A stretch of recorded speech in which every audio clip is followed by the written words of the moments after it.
देखिए, हम अब न्यूटन के जो नियम हैं उसका डेरिवेशंस करेंगे, उसके फॉर्मूले का प्रूफ देखेंगे कि न्यूटन ने जो नियम दे रखा उससे फॉर्मूला कैसे बनता है उसके बारे में पढ़ेंगे। तो अभी हमने देखा कि न्यूटन का यूनिवर्सल लॉ क्या कहता है। यूनिवर्सल लॉ कहता है, ये देखिए, ये दो बॉडी ए और बी नाम की दो बॉडी है, दो वस्तुएं हैं, दो वस्तुएं, इसका भार m है, इसका भार स्मॉल m है। इसको कैपिटल M से नाम दिया, इसे स्मॉल m से नाम दिया। तो याद रखिए, कोई भी पूरे ब्रह्मांड में, पूरे यूनिवर्स में जो बॉडी जिसका मास होगा वो एक दूसरे को आकर्षित करती है, एक दूसरे को अट्रैक्ट करती है। तो जिसका मास ज़्यादा होगा उसमें ज़्यादा फोर्स ऑफ अट्रैक्शन होगा, जिसका मास कम होगा उसमें फोर्स ऑफ अट्रैक्शन कम होगा। तो याद रखिएगा कि फोर्स ऑफ अट्रैक्शन यानी कि आकर्षण जो बल होगा वो हमेशा दो द्रव्यमानों के बीच में होता है। जब भी दो द्रव्यमान हैं उसमें हमेशा आकर्षण बल लगता है, जिसे ग्रेविटेशनल फोर्स कहते हैं।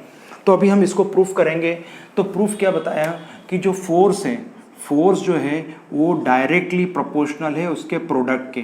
तो देख लीजिए, product of their masses, force is directly proportional to, देखिए ये ए जो है वो बी को अपनी ओर खींच रहा है और बी जो है वो ए को अपनी तरफ खींच रहा है। तो ये भी फोर्स लगा रहा है, ये भी फोर्स लगा रहा है। तो ये जब भी पूरे यूनिवर्स में, पूरे ब्रह्मांड में कोई भी जो वस्तु है, कोई भी ऐसी दो वस्तुएं जिनका द्रव्यमान हो, वैसी द्रव्यमान वाली वस्तु एक दूसरे को आकर्षित करती है। एक बहुत बड़ा कन्फ्यूज़न हमें होता है कि सर ये बड़ी वस्तु है, ये छोटी वस्तु है, तो बड़ी वस्तु जो है, बड़ा ऑब्जेक्ट जो है ज़्यादा फोर्स लगाएगा, छोटा ऑब्जेक्ट कम फोर्स लगाएगा। ऐसा नहीं है, यहाँ पर दोनों में फोर्स ऑफ अट्रैक्शन समान होता है। जितने फोर्स से ये इसको खींच रहा है उसी से ये भी उसे खींच रहा है, यानी दोनों बॉडी में फोर्स ऑफ अट्रैक्शन सेम होता है। ऐसा नहीं कि बॉडी बड़ी है तो ज़्यादा फोर्स लगेगा, ऐसा नहीं होता है। अब हम बात करेंगे F is directly proportional to product of their masses. ये डायरेक्टली प्रोपोर्शनल का मतलब क्या है? डायरेक्टली प्रोपोर्शनल का मतलब है अगर मास बढ़ेगा तो फोर्स भी बढ़ेगा। मैंने भी कहा कि ज़्यादा मास होगा तो फोर्स भी बढ़ेगा, इसे बोलते हैं डायरेक्टली प्रोपोर्शनल। ठीक है, डायरेक्ट। तो प्रोपोर्शनल का मतलब क्या है?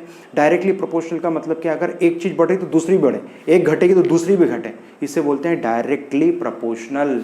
इसका मतलब है अगर दोनों का द्रव्यमान बढ़ेगा तो फोर्स भी बढ़ेगा, फोर्स बढ़ेगा तो द्रव्यमान बढ़ेगा। इसका मतलब ये डायरेक्टली प्रोपोर्शनल है। और ये बताया कि फोर्स जो है वो इन्वर्सली प्रोपोर्शनल है। किसके इन्वर्सली प्रोपोर्शनल है?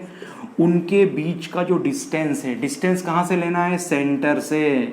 डिस्टेंस कहाँ से लेना है? सेंटर से। तो इनके बीच का जो डिस्टेंस है उसके स्क्वायर के इन्वर्सली प्रोपोर्शनल है, विद क्रमानुपाती है। यानी कि बल जो है द्रव्यमानों के अनुक्रमानुपाती है और उसके बीच की दूरी के वर्ग के विद क्रमानुपाती है।